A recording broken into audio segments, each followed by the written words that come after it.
Cartoon Network just announced a brand new series called Thundercats Roar, and with that announcement, they released a trailer for the series that is coming to television next year. And the internet is so mad about it. Let's talk about why there's such a backlash. And let's talk about how, even if you hated the trailer as much as I did, Thundercats Roar can't ruin your childhood. At all. I've never liked the phrase, "this ruined my childhood." Michael Bay can't ruin your childhood with a lousy Transformer or Ninja Turtles movie, and Victor Courtwright can't ruin your childhood with Thundercats Roar. A reboot of a cartoon or a movie or a TV show or whatever isn't ruining your childhood, and there are about 1,000 reasons why. But let me give you 3. Number 1, your childhood is over. That's right, if you're an adult, your childhood is over. You have memories of your childhood, and you should revisit those. But a new show on Cartoon Network or Nickelodeon or Netflix isn't going to ruin how much you loved a cartoon with the same premise in 1989, because it's in the past. Number 2, there are actual things that could have ruined your childhood, things that are depressing and difficult to mention, but I'm sure you can think of a few, and a modern day remake of a show you liked as an 8-year-old isn't one of them. Maybe it can ruin your day to see a series you loved as a kid reimagined in a way that you disagree with, but it's not bad enough or important enough to ruin anything, especially your entire childhood. And 3, the older series that you love, the cartoon that you feel like something like Thundercats Roar is disrespecting, is still available for you to enjoy today. If you don't like Thundercats Roar, that's okay. Obviously, I haven't seen a full episode yet, but I can't imagine that I will like it based on the trailer. But I can still grab my Thundercats, the original series on DVD, and watch the show that takes me back to yesteryear and fills me with nostalgia happiness. Think of it this way. The American novelist James M. Cain once remarked that he had rarely gone to see the on-screen versions of his novels. He said, and I quote, "People tell me, 'Don't you care what they've done to your book?' And I tell them, 'They haven't done anything to my book. It's right there on the shelf.'" And the same goes to the original Thundercats series. It's still around. With that being said, let's talk about Thundercats Roar and the legacy of the Thundercats. The original Thundercats series began in syndication in 1985.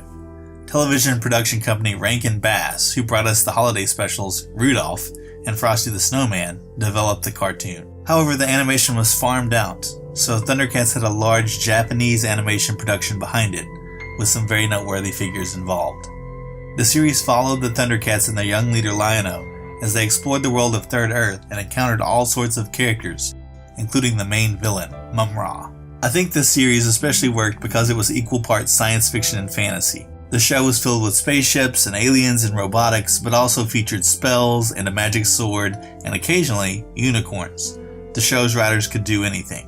30 years later, it still has a following and a fan base that hated the trailer for Thundercats Roar. And why so much hate?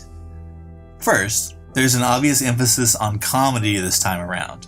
Courtwright says, "I think that the world that they built lends itself really well to comedy because of how silly and crazy and outlandish some of those ideas are and some of those settings are." The original series tried to be funny at times, and, in a way, so did the quickly canceled 2011 reboot. So what is the big deal with comedy? I think it's jarring to fans of the original that being funny is the main goal of this new Thundercats series. It's an entirely different storytelling cornerstone. The original series, while yes, written entirely for children, and yes, about a group of cats fighting a mummy, usually took itself and its mythology seriously. So when the primary goal and focus has changed, to old fans that's upsetting. Obviously Thundercats isn't Citizen Kane or The Wire, but the first time around its tone was more Star Wars than Spaceballs. 15 seconds into the trailer, Lion-O calls the Sword of Omens my magic slicing stick! And older fans like me were quick to say, "Slicing stick? Well, that's all I need to know about this." But I think the real problem lies with the perceived quality of animation. In my opinion, the introduction to the original 1980s Thundercats TV series may be one of the greatest pieces of animation ever produced. It's my favorite thing about the show, and it still looks cool today. Take a look at it again. The speed, the fluidity, the color, how the movements flow with the music, backflips and lasers and heroic poses. The show's visuals are the most appealing thing about the original show. The character designs, fluidity of animation, and the overall visual appeal are the main draws. So it's hard for grown-ups who loved that look, what was essentially anime, even though we didn't know it yet, to see a new series that looks so simple. It's not sort of different, it's night and day different. It's a harsh contrast. The new series boasts a popular art style that has more in common with something like The Amazing World of Gumball and Steven Universe. But again, it's taking the best part of the original series, how it looked, and going completely to the other end of the spectrum. So it looks less handled with care and less important, even though it may not be at all.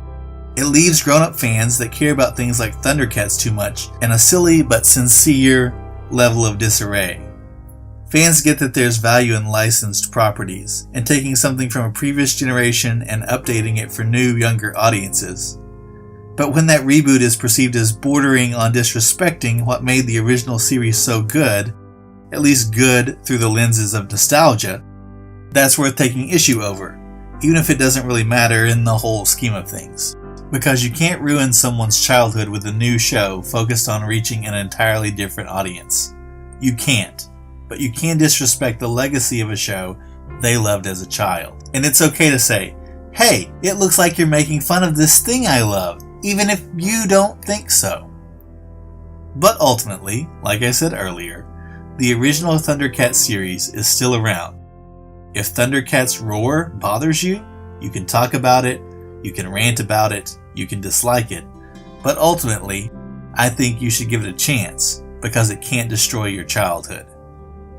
The best thing it can do is make a younger person's childhood better. The worst thing it can do is make you dust off some DVDs and revisit the original show you loved as a kid. Thundercats Roar, or any other reboot that's not to your liking, can't do anything to the original series.